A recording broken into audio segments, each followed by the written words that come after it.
Assalamualaikum warahmatullahi wabarakatuh. Om Swastiastu, Namo Buddhaya, salam kebajikan, salam sejahtera buat kita semua.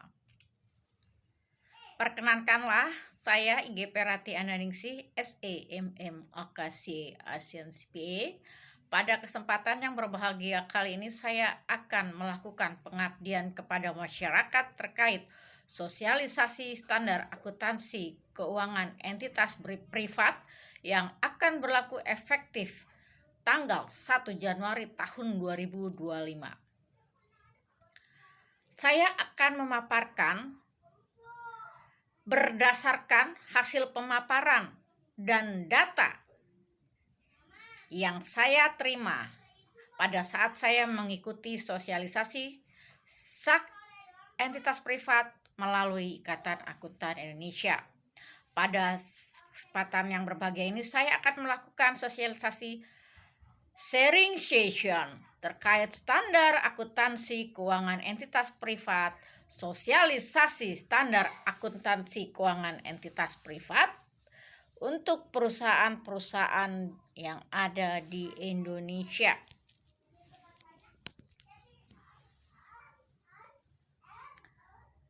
Adapun materi ini adalah diambil dari pembahasan yang dipresentasikan oleh Saudara Bapak Indra Wijaya yang merupakan partner dari KPMG. Adapun pilar standar akuntansi keuangan SAK terdiri dari SAK, SAK entitas privat, SAK etap, dan SAK MKM. Kita harus tahu dulu apa itu SAK entitas privat. SAK entitas privat menggantikan SAK entitas tanpa akuntabilitas publik atau SAK etap.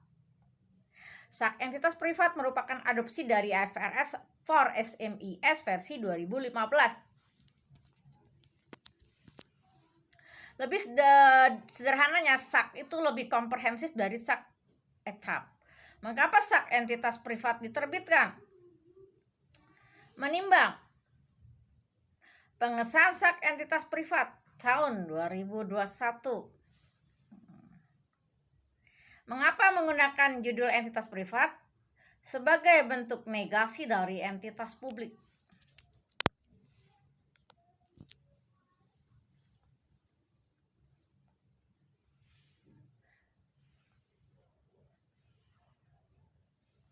Apa beda SAK entitas privat dengan SAK? Disesuaikan dengan kebutuhan pengguna.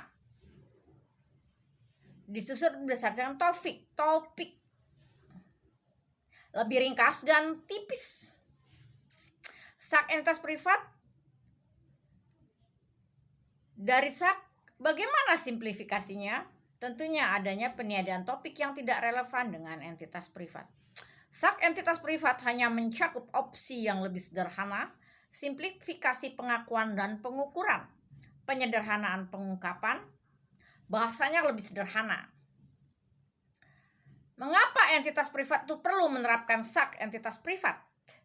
Dilihat dari segi akses pendanaan.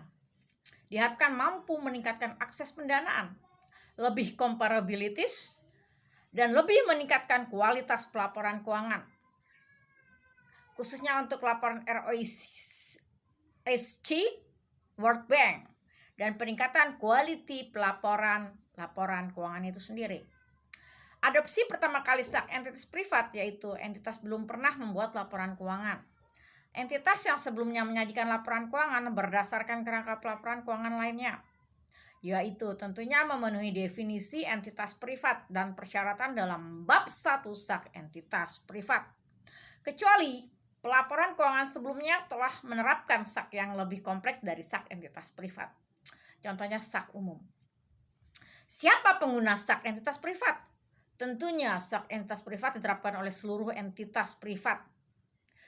Entitas privat adalah entitas yang tidak memiliki akuntabilitas publik dan menerbitkan laporan keuangan untuk tujuan umum atau general purpose financial statement bagi pengguna eksternal. Entitas yang memiliki akuntabilitas publik dapat menggunakan SAK entitas privat jika otoritas berwenang membuat regulasi yang mengizinkan pengguna SAK entitas privat.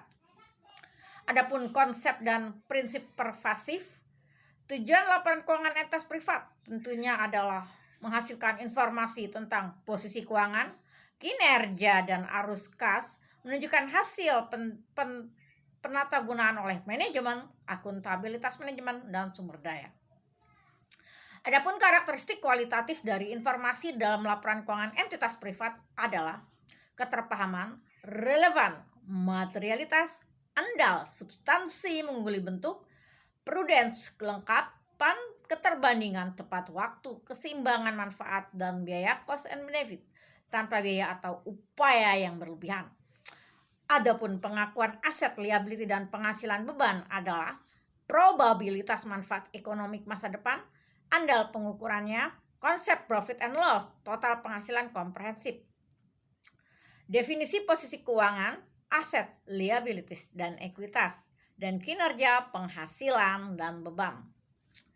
Pengukuran aset, liabilities, penghasilan, dan beban terdiri dari prinsip pengakuan dan pengukuran pervasif, dasar akrual, pengukuran pada awal pengakuan, dan pengukuran selanjutnya dan saling hapus.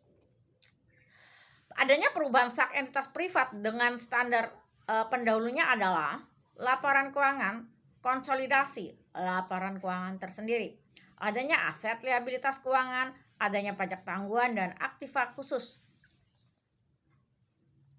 Laporan keuangan konsolidasian dan laporan keuangan tersendiri. Jadi, laporan keuangan konsolidasi merupakan laporan keuangan entitas induk yang terdiri dari entitas bertujuan khusus dan laporan keuangan entitas anak. Di mana dasar konsolidasi adalah hak kontrol, pengendalian, pengecualian konsolidasi yaitu entitas anak diperoleh dengan intensi untuk dilepaskan dalam 1 tahun. Prosedur konsolidasinya mengikuti PESA ke-65. Untuk laporan keuangan konsolidasian itu tentunya tidak terlepas dari laporan keuangan tersendiri. Adanya informasi tambahan laporan keuangan konsolidasian, investasi pada entitas anak, entitas asosiasi, pengendalian bersama, biaya perolehan dikurangi tentunya penurunan nilai, adanya fair value, laba rugi, dan metode ekuitas. Laporan keuangan kombinasian, laporan keuangan konsolidasi tentunya mengikuti prosedur entitas tunggal, entitas anak, plus laporan keuangan entitas anak. Eliminasi jumlah tercatat investasi dan bagian ekuitas entitas induk pada setiap entitas anak. Mengukur dan menyajikan dalam laba rugi secara ekuitas secara terpisah dari kepentingan pemilik dan entitas induk. Eliminasi saldo dan transaksi intra-kelompok, tanggal pelaporan dan kebijakan akuntansi secara seragam. Keuntungan atau kerugian karena hilangnya pengendalian entitas induk dicatat di laba rugi, kecuali kumulatif selisih kurs penjabaran mata uang asing entitas anak luar negeri.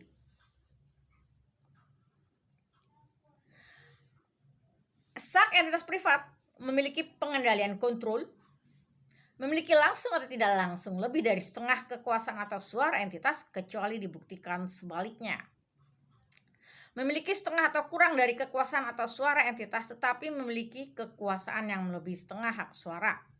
Kekuasaan untuk mengatur kebijakan keuangan, menunjuk atau mengganti sebagian besar anggota dewan direksi, memberikan suara mayoritas dalam pertemuan dewan direksi dan dewan komisaris atau organ pengatur setara dan mengendalikan entitas melalui dewan direksi dan dewan komisaris atau organ tersebut. Instrumen daripada pengakuan dan pengukuran dalam sak entitas privat yaitu sak entitas privat bab 11 instrumen keuangan dasar, bab 12 isu terkait instrumen keuangan lain. Bab 11 dan bab 12 terkait sak entitas privat menganut juga PSAK 55 terkait instrumen keuangan adanya pengakuan dan pengukuran. Sementara entitas menerapkan PSAK 55 yang berlaku sebelum PSAK 71 tersebut berlaku efektif. Bab 11 instrumen keuangan dasar yaitu adanya pengakuan dan pengukuran sak entitas privat, bab 11 instrumen keuangan dasar dan bab 12 isu terkait instrumen keuangan lain. Dan adanya PSAK 55 instrumen keuangan pengakuan dan pengukuran. Bab 12 isu terkait instrumen keuangan lain Bab 12 itu adalah terkait tidak termasuk dalam instrumen keuangan dasar seperti investasi dalam saham biasa dan saham preferred yang dapat dikonversi dan memiliki option jual, putable, opsi, forward, swap, and derivatif lain. PSK 55 merupakan pengakuan dan pengukuran terkait dengan penurunan nilai. Entitas menilai aset keuangan berikut secara individual untuk penurunan nilainya. Seluruh instrumen ekuitas tanpa memperhatikan signifikansinya dan aset keuangan lainnya secara individu dan signifikan. Entitas menilai aset keuangan lain untuk aset keuangan baik secara individu atau kelompok berdasarkan karakteristik risiko kredit serupa. Aset keuangan yang diukur pada biaya perolehan diamortisasi, kerugian penurunan nilai adalah selisih antara jumlah tercatat aset dan nilai kini arus kas estimasian yang didiskontokan dengan suku bunga efektif original aset. Aset keuangan diukur pada biaya perolehan dikurangi penurunan nilai. Kerugian penurunan nilai adalah selisih antara jumlah tercatat aset dan estimasi terbaik yang semestinya merupakan perkiraan estimasian dari jumlah yang mungkin nol yang akan diterima oleh entitas atau aset jika aset dijual pada tanggal pelaporan. Pajak tangguhan adanya pengakuan, pengukuran, dan penyajian. Pada saat pengakuan, aset dan liabilitas pajak tangguhan diakui jika terdapat perbedaan antara jumlah tercatat aset dan liabilitas dengan dasar pengenaan pajak atas aset dan liabilitas perbedaan temporer.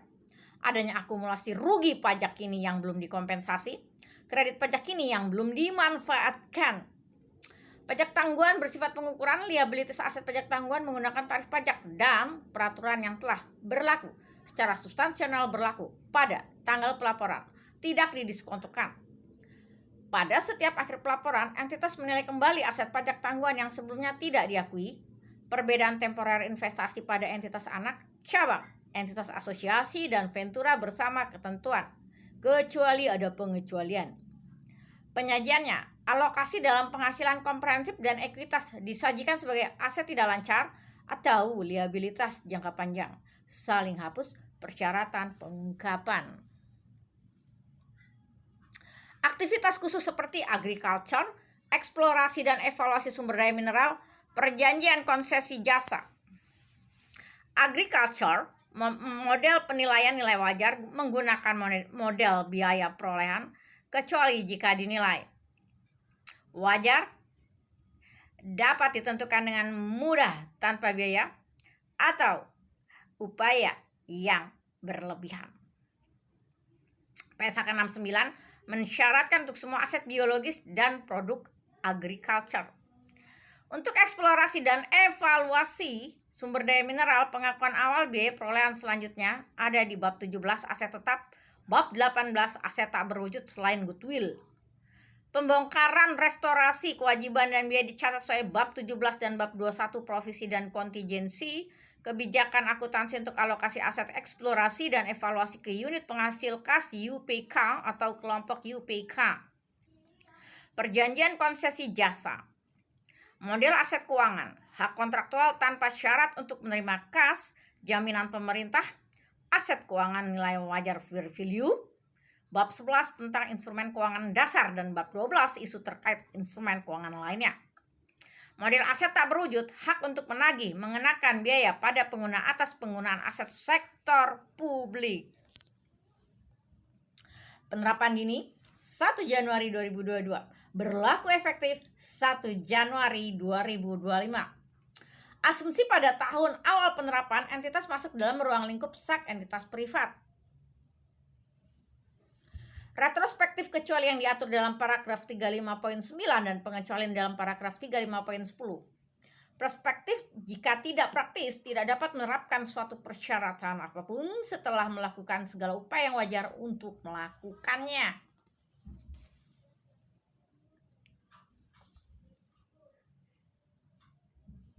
Untuk mengakui seluruh aset dan liabilitas yang pengakuannya disyaratkan oleh SEC entitas privat, tidak mengakui item sebagai aset atau liabilities jika sak entitas privat tidak mengizinkan pengakuan tersebut. Reklasifikasi item agar sesuai dengan item berdasarkan sak entitas privat dan menerapkan sak entitas privat dalam mengukur seluruh aset dan liabilities yang diakuinya.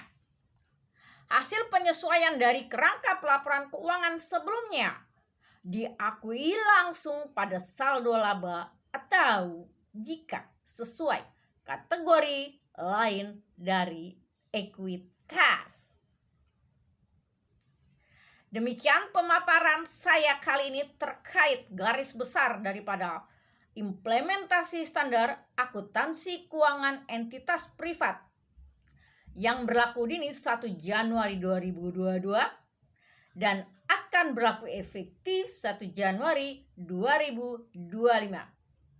Adapun tujuan dari pengabdian kepada masyarakat terkait sosialisasi sak entitas privat untuk menunjang mata kuliah akuntansi keuangan menengah 1 pada semester 4 program studi akuntansi Fakultas Ekonomi Universitas Borobudur. Dan diharapkan mahasiswa paham dan memahami, mengerti bagaimana implementasi sak entitas privat menerapkan dalam konteks di perusahaan, jasa, dagang, dan industri yang ada di Indonesia tentunya. Dan diharapkan pula mereka dapat bekerja dengan memiliki integritas, profesional, kompeten dalam hal menghitung, menilai, mengungkapkan segala transaksi yang terjadi dalam implementasi penggunaan standar akuntansi keuangan entitas privat yang berlaku efektif 1 Januari 2025 nanti. Akhir kata, saya ucapkan terima kasih atas atensi dan perhatiannya. Wassalamualaikum warahmatullahi wabarakatuh. Om Santi Santi Santi Om.